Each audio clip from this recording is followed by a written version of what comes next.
Hey everybody, and welcome back to my channel. If you're new here, my name's Hannah. Recently I've been talking a lot about my study abroad experience and just different things regarding packing and just everything under the sun. And recently I got a comment regarding how I personally finance study abroad. So today I thought that I would continue this theme of me talking about study abroad and just get personal with you guys about the truth in regards to how much study abroad really is. So I actually have somewhere to be tonight, so I'm going to be doing kind of a 2-in-1 video of me getting ready because I gotta multitask, and as well as me just talking about the financial side of study abroad. I am going to be trying out 2 new things. I just recently got this Hello Happy Benefit Foundation, so I'm going to be trying that out because I've been looking for a new foundation to kind of switch it up. And as well as I'm going to be trying out a silicone blender because I've heard that these are cleaner. I don't actually know if they work as well as like a beauty blender, but we're gonna try it out. So the first thing that I want to talk about is that everybody's study abroad experience is different and everybody's situation is different. So it is kind of hard to talk about how I personally did it because I might not be in the same financial situation as you are. Bear with me while I talk about this because this is very much about my personal experience and how I personally did it. But truth be told, without financial aid, I would not have been able to I can't get this open. I would not have been able to actually do study abroad, so I'm very grateful for that and very grateful for the opportunity that I was given. So I'm going to talk a little bit about the tuition / room and board cost for my study abroad program. I went to Lüneburg, Germany, which is about 30 minutes south of Hamburg in northern Germany. I don't know how I feel about that. And this program was done through USAC. This program was offered at my university as an affiliated program. I don't know if I like that much. Which an affiliated program is basically one that you are allowed to do that is not necessarily done by your university, but the credits are transferable and you can still keep your place at your university. So that was really beneficial for me because I just wanted to make sure that I was getting the best experience that I possibly could, as well as the credits were going to be able to be transferable and I could still remain at my home university when I came back, meaning that I wouldn't have to reapply to my home university and try to get reaccepted to my home university. So with that being said, my tuition and room and board, so the money that I had to spend for my apartment and my living costs, ended up capping out at $16,750. And for the 2017-2018 year, I received 2 grants and 1 scholarship. I received a full Pell Grant, which is federal aid offered by the federal government. And from that, I received $5,770. I received a full Texas grant, and that's offered by the state of Texas. And from the state of Texas, I received $5,000. And then my outside scholarship, I received $4,600. And that capped out at $15,370. I don't remember what happened exactly, because I know that, as you can tell, $15,370 is not equal to $16,750. But somehow in the process of paying for study abroad, it ended up, I believe, paying for all of it. I don't exactly remember. Maybe we paid the remaining sum of it. I'm not sure. But for the most part, I got my study abroad tuition paid off, mostly, if not entirely, through financial aid. If you applied for financial aid, like you live in the US and you applied through FAFSA and you were not given any FAFSA money, I would definitely suggest looking for scholarship opportunities through alternate programs. So there are different scholarship opportunities depending on where you're going. Obviously, less strict study abroad countries are definitely more willing to give you more money because the number of people that study in these countries, like in Asia and Africa, etc., they often don't have a lot of participants, whereas English-speaking countries like Australia, England, Canada, and even bigger countries that aren't English speaking like Germany, maybe Spain or France, all of these are considered more popular study abroad locations and therefore don't receive as many scholarship opportunities. But I can only speak for Germany. So for Germany, I know that the website DAAD, D-A-A-D, they offer scholarships for American students studying German who want to study in Germany via a study abroad program. You just have to make sure that when you're applying for that scholarship that it is in line with the application process of your school, or that you can talk to your school and see if you are still eligible to apply, because there are some scholarship opportunities that require you to state which program you have been accepted to, or maybe that you're applying to, so make sure to read the fine print. Other opportunities are also offered at universities, so make sure to check in with your financial aid office or your study abroad office. They typically have lists that have the scholarship or grant opportunities that are fit for study abroad students. And then also look at study abroad programs. So there are certain programs, like I think Go Overseas offers scholarships.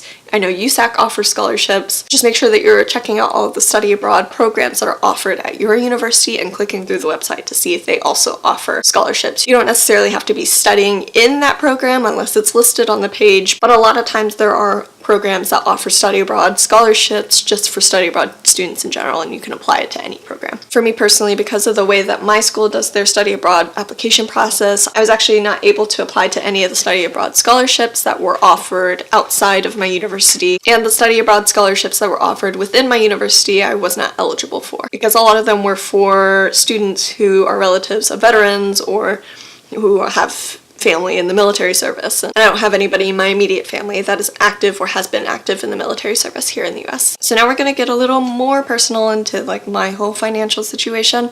I am currently a dependent of my parents, so that basically means, for anybody who just doesn't understand that, I rely on my parents financially for my schooling and for providing me the ability to live in a different country. I'm very grateful for that, because if I didn't have that opportunity, obviously I would not have been able to go abroad. I don't have any money. So without their support, it would have been very difficult for me to even get to Germany as well as staying there. But that's not to say that it is impossible to study abroad as an independent or an emancipated individual. I had plenty of friends who were emancipated or who took care of their study abroad finances on their own and were not reliant on a guardian or a parent or a spouse or any other third party in their life. But it does require a little bit of work. So you will have to work, you will have to save, I would say several $1,000s, maybe more than you think you actually need, and or use a credit card in which you can pay the debts off. Even though I am a dependent, I also did have a job throughout the summer and throughout the school year, but I worked for minimum wage, and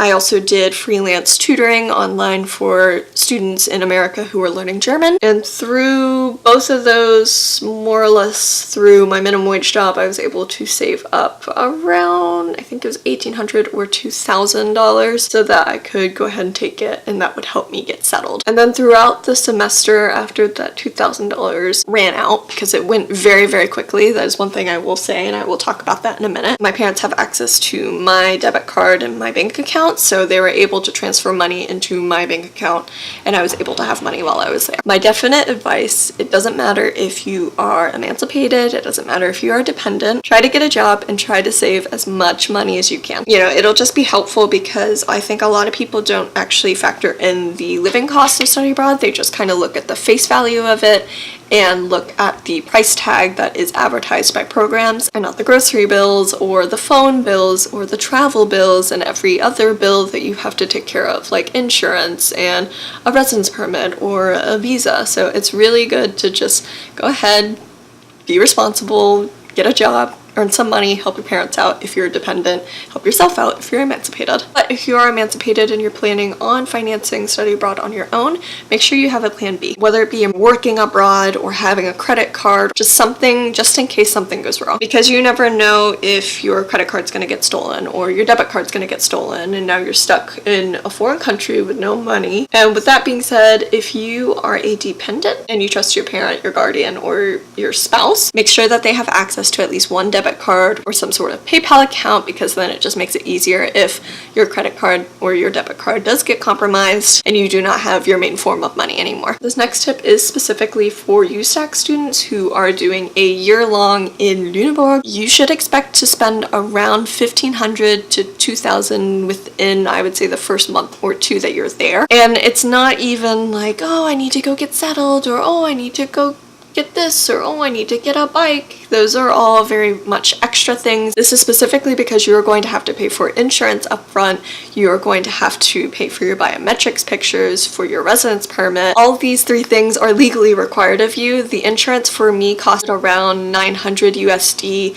The biometric pics I think were like 50, I think they were 50 euro, and then the residence permit was 100 euro, so that was already close to 1,000. And then you have to factor in extra costs like setting up a prepaid phone card to get phone service and data if you are looking to do that.